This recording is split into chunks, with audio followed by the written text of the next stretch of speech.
예, 안녕하세요. 김노무사TV의 노무사 김승현입니다.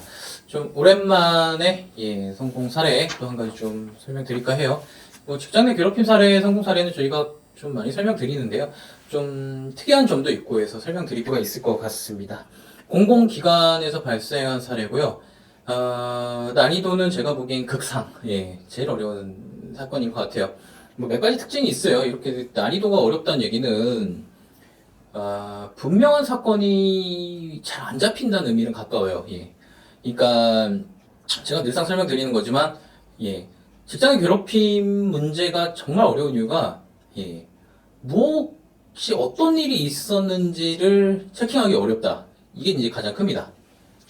좀 극단적으로 말씀드리면요. 그냥 내가 가진 느낌이 괴롭다를 가지고 남을 처벌하는 건 사실상 불가능해요. 그러니까 이런 상담을 해오시는 분들도 꽤 많아요. 어디선가 소곤거리는데 나를 욕하는 것 같다. 이거 가지고는 도저히 안 됩니다. 이런 소곤거리고 나에 대해서 헌담을 한 것 같다. 그래서 괴롭다. 정말 이런 거는 실무상 불가능한 얘기고요. 이 사례도 처음에 좀 어려웠던 이유가 너무 기간이 오래되고 많은 시간을 거치면서 그러니까 좀 인지하시기 매우 어려운 상태. 이런 상태의 어떤 사건이기 때문에 그래요. 좀 사건 의뢰인의 특징이 공공기관이라는 특징도 있지만 굉장히 좀 뭐라 그럴까요? 고학력 고스펙의 노동자였고 그에 반해서 이런 일을 좀 장기간 겪다 보니까 굉장히 위험할 정도로 인지 능력과 지각 능력이 굉장히 많이 떨어져 계셨던 상태였던 것 같아요.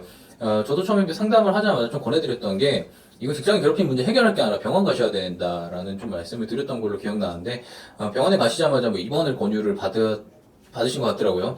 저희도 이 일을 하다 보면은 이제 의사는 아니지만 정말 아픈 분이 보여요. 저분은 정말 아프구나. 빨리 치료를 받으셔야 되겠구나. 그런 분이 정말 그런 치료를 권유할 정도로. 사실 사건 상담할 때부터 느꼈던 건데 상담을 해도 무슨 일이 있었는지에 대해서 우리가 정리가 안 돼요. 그러니까 언제 어디서 누가 나한테 무엇을 왜 했는지 이게 언제 발생했고 무슨 시점인지 이게 더욱이 이분 주장에서 굉장히 오래전부터 직장인 괴롭힘 방지 법이 도입되기 훨씬 이전부터 발생했던 일이 반복되어져 온 거고 가해자가 많고 그러니까 난이도가 극상이 될 수밖에 없어요. 이런 사안이고 당사자 인지 능력도 굉장히 떨어져 있기 때문에 어려울 수밖에 없었는데 저희가 하나 이제 약속을 받은 건 있죠. 정리를 하실 수 있으면은 글로 하실 수 있으면은 우리가 글로 정리해가는 작업을 차근차근 해보겠다. 물론 그것도 안 되면은 이건 할 수 없는 거다. 이제 이걸 해주시겠다 이제 약속을 하셨고 실제로 이제 상당히 많은 양을 정리를 해주셨고 정말 방대한 양을 정리해 오셨죠. 정리는 다 해야도 괜찮아요. 사소한 것까지 그걸 이제 가려내고 무엇이 상병과 영향을 줬는지 이제 시기별로 다시 정리하는 건 이제 저희가 하는 거여도 이런 원초적 데이터는 저희가 받아내야 일을 할 수 있다. 근데 이제 결국에는 그런 데이터를 이제 받아오셨죠. 문제는 이제부터죠. 왜냐면은 상병 기간도 굉장히 좀 오래 되셨기도 하지만 그 이벤트 발생 기간도 굉장히 오래 전이에요. 그러니까 일이 계속 발생하면서 뭔가 꼬이고 배치 전환 문제도 있고 그다음에 일자리가 없어요. 무슨 얘기냐면 공공기관의 노동자인데도 불구하고 자기 책상이 없습니다. 이게 좀 희한한 일인데 3층 갔다 2층 갔다 복도로 갔다 정말 말 그대로 뺑뺑이 도는 그런 삶을 또 영위한 기간도 있었고 그러니까 그 기간에 그 옆에 계셨던 분이 아니면 이 일을 도대체 알 수가 없는 거예요. 당사자는 정말 미치겠지만 그래서 이런 내용을 이제 정리를 하는 작업을 이제 상당 기간을 거쳤는데 이제 또 문제가 뭐였냐면은 입증 자료가 거의 없습니다.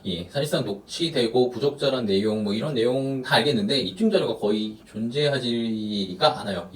말 그대로 구체적 정황과 당신의 의무 기록에 의존해서 이제 가야 되는 그런 상황이었는데 사실 좀 전략적으로 이 사건은 좀 포기한 부분이 있어요. 왜냐 그러면 직장 내 괴롭힘에 의한 정신질환 산업재해 사건이었는데 직장 내 괴롭힘 부분을 어느 정도는 포기하고 갈 생각으로 정리를 좀 했습니다. 노동청에 가면 안 된다라는 게 이제 기본적인 생각이었고 왜냐면 어떤 정황이 있어도 노동청에서 도저히 해결이 안 나는 거는 목격자나 그 구체성이 좀 떨어지거나 너무 오래된 일은 사실상 거의 높은 확률로 솔직히 말하면 거의 다라고 봅니다. 직장 내 괴롭힘이 아니라고 판단하는 게 노동청이기 때문에 오히려 이 사건을 어떤 인정을 받는다는 측면에서 내가 국가로부터 나는 괴롭힘을 당했다 인정을 받는다는 측면에서는 오히려 불리해요. 그래서 이럴 땐 과감하게 노동청을 제거를 해내야 되거든요. 이 사건도 그래서 노동청에 제기하지 않고 그냥 곧바로 물론 사용자 측에는 충분히 제기했습니다. 너희 자체 조사를 해라. 뭐 사용자 측에서는 뭐 자체 조사했으니까 부적절한 언행은 조금 있었어도 뭐 전반적으로 뭐 업무 관련해서 기장의 괴롭힘 을 보기 어렵다 이렇게 결론이 냈죠. 뭐 사용자 뭐 자기가 조사하는 뭐 주체와 뭐 의뢰인 그 조사를 해주시는 분도 사용자한테 의뢰를 받잖아요. 그러다 보니까 늘 그렇게 나와요. 거의 뭐 안 그런 경우도 있는데. 안 그런 경우가 사실은 좀 특수하게 그런 경우들이 있습니다. 뭐 이런 관계로 결국 이제 산업재해로 갈 수밖에 없었어요. 제가 봤을 땐 선택의 여지가 없어요. 일단은 이런 소스를 가지고 이제 산업재해를 질병판정위원회로 이제 가서 판정을 받는데 역시나 이제 구체적 정황과 의무기록 자료 그리고 나타내는 그 인과관계는 어느 정도는 맞아 떨어지는데 결국 이제 이 한 끝이 없는 거예요. 자극적인 포인트. 질병판정위원회가 결국은 7명이 들어와서 1명은 위원장이고 6명이 이제 판단을 하는데 이 중에 4표를 받아야 이기는 구조거든요. 이러다 보니까 사실은 이제 반대표를 던지시는 분도 있고 의문을 제기하는 분도 있었어요. 뭐 결국은 이 사건 정말 어렵다라는 생각이 들었는데 3대3이 나오더라고요, 처음에. 이럴 때 이제 가부동수라 해서 이제 가부동수인 이유로 이제 은근슬쩍 저희도 조회를 하죠. 조회를 하니까 결국에는 뭐 증거는 없는 가운데 의무기록상 나타나는 명백한 좀 아픈 흔적들은 보이고 관련은 있어 보이고 그래서 자기들이 이제 그 여태까지 있었던 전환의 뭐 제치전환 이런 게 정당성을 좀 살펴보겠다 즉 사용자 측을 좀 더 조사하겠다 이런 내용을 말씀하시는데 사용자가 좋은 말을 할까요? 이 사건은 특히 사용자가 산재 인정을 안 나게 하려고 계속해서 좀 이제 심사 자리에도 사용자 측이 좀 들어와서 열심히 얘기를 했던 사건인데 좀 그렇게 흔한 경우는 아닙니다. 어쨌든 사용자 측에서도 일상적으로 벌어지는 배치 전환, 그 일상적으로 벌어지는 업무 환경의 변화 이 정도인데 이 노동자가 과하게 반응하는 것이다 이렇게 설명을 하고 있었죠. 근데 뭐 재심까지 결국 가야 됐습니다. 재심이라 하면은 이제 최초 요양 신청의 질병 판정위원회 다시 연 거예요. 이 재심을 말하는 거고 여기서는 결국에는 좀 한 표 차이로 이겼어요. 한 표 차이로. 인증 자료는 분명히 이제 존재하지 않지만 정황이 구체적이고 그 각각별 구체적 정황이 의무기록상 증상과 맞아 떨어진다 뭐 이런 내용이었고요. 정말 가까스로 좀 어렵게 승인되어진 그런 사례로 제가 기억하고 있어서 좀 이렇게 설명을 드리는 거예요. 그러니까 장기간 오래되고 기록도 분명치 않은 걸 다시 케어내서 저희가 그걸 다 맞추고 그다음에 없는 증거를 하나하나 맞추고 결국은 증거가 많이 없었다 이런 사건인데도 되기는 했다.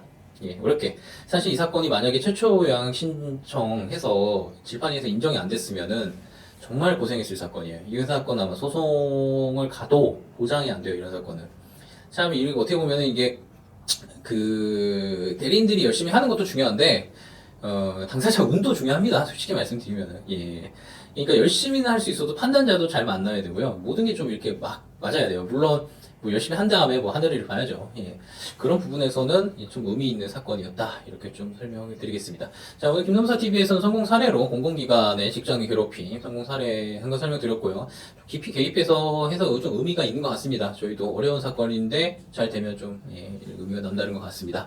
이거 관련해서 궁금한 점 있으면 네이버 카페 이용해 주시고요. 그 다음에 카카오톡에서 친구 찾기 노무범 시선을 찾아주시면 됩니다. 뭐 여기 뭐 댓글로 남겨주셔도 좋고요. 좋아요, 구독까지 해서 좀 부탁드리고요.